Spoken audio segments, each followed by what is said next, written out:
Era 3 da manhã quando a campainha tocou. A casa estava em silêncio absoluto, e cada toque parecia ecoar dentro do meu peito. Caminhei devagar até a porta, sentindo o chão gelado sob os pés. Olhei pelo olho mágico e congelei. Do outro lado estava eu mesmo. O mesmo rosto, o mesmo corpo, só que sorrindo, parado na escuridão. Antes que eu conseguisse pensar, o celular tocou dentro da casa. A tela piscava como se me chamasse. Atendi com a mão trêmula. Do outro lado, a minha própria voz sussurrou, quase sem ar. Não abre. Eu ainda não entrei. A ligação caiu e a campainha voltou a tocar. Nos anos 80, a família Smurl, da Pensilvânia, começou a viver um pesadelo em sua casa. Objetos se moviam sozinhos, barulhos estranhos ecoavam pelos cômodos, o cachorro foi arremessado contra a parede e até os filhos eram atacados por forças invisíveis. O pai, Jag, chegou a relatar agressões de uma entidade demoníaca. Desesperados, chamaram os famosos investigadores Ed e Lorraine Warren, que disseram haver 4 espíritos malignos na casa. Exorcismos foram tentados várias vezes, mas só anos depois, com a ajuda de um padre local, o demônio teria sido expulso. Essa história inspirou livros e até um filme da franquia Invocação do Mal. Você acorda no meio da noite com a sensação de que alguém está te observando. O quarto está imerso em sombra e o ar parece pesado demais. O relógio na parede marca 13h12 da manhã. Seu coração bate forte. De repente, um sussurro, tão suave quanto letal, perto do seu ouvido repete seu nome. Você viu. Você se vira, olhos ainda embaçados tentando enxergar no escuro. E por um instante, vê. Um rosto surge, tão perto que quase sente o hálito gelado. Olhos ocos, sorriso torto demais para ser humano. Então, apagão. E quando o relógio marca 3h14 da manhã, você não está mais sozinho. Em 1884, Sarah Winchester ficou viúva e mergulhou no desespero. A lenda conta que um médium revelou a ela uma maldição. As almas mortas pelas armas da família a perseguiriam para sempre. Para escapar, Sarah começou a construir uma mansão na Califórnia. E nunca parou.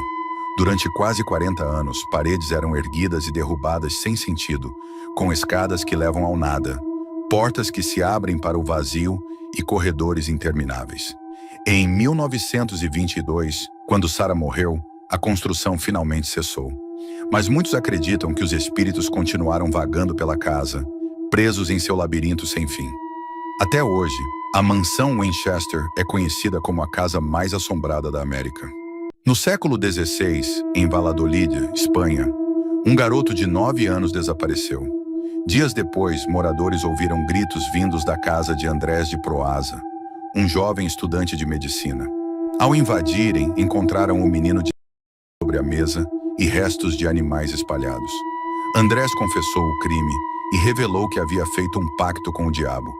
Sua cadeira de estudos era amaldiçoada. Segundo ele, médicos que se sentassem nela poderiam falar com o próprio demônio, mas qualquer pessoa comum morreria em 3 dias. Até quem tentasse destruir a cadeira teria o mesmo destino. Slenderman nasceu em 2009, criado por Eric Knudsen, para um concurso de Photoshop. Mas mesmo sendo fictício, a figura de terno, sem rosto e com tentáculos, rapidamente ganhou fama e passou a assombrar a imaginação das pessoas.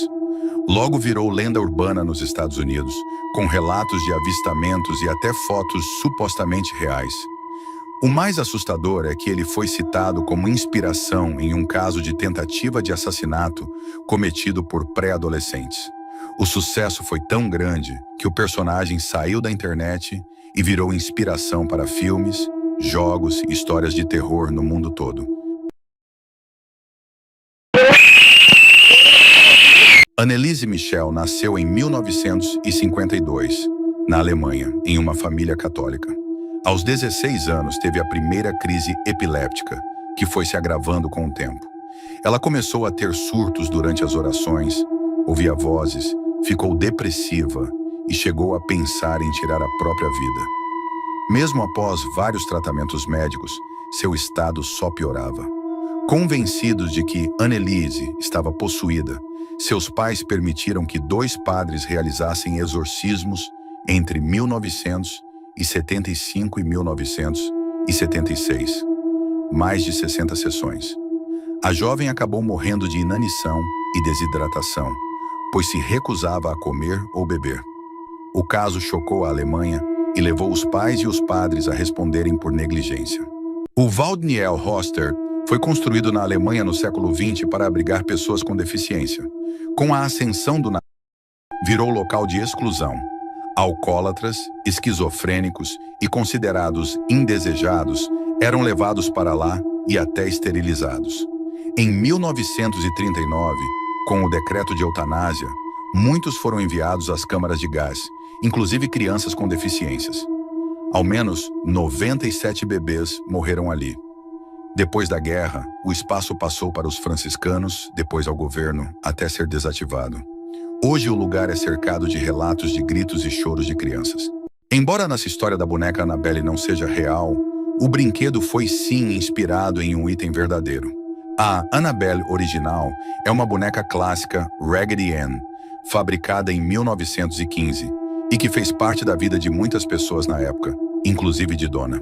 A boneca foi um presente que a mãe de Donna a deu em seu aniversário de 28 anos, mas logo que o item passou a fazer parte da decoração da casa dela, alguns fenômenos puderam ser notados, como o caso de a boneca mudar de posição sempre que a dona dela saía do cômodo.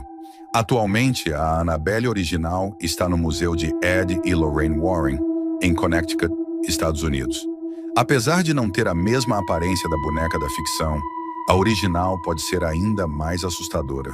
Sem dúvida, um objeto que rende boas histórias de terror. Essa é uma história de terror antiga do Japão, e sua personagem principal é uma mulher chamada Kuchisake Onna, que significa mulher com fenda na boca. De acordo com a lenda, ela assombrava as ruas à noite, usando uma máscara cirúrgica e uma imensa tesoura. Em uma noite calma, um homem que caminhava sozinho pela rua avistou um vulto estranho chegando perto dele.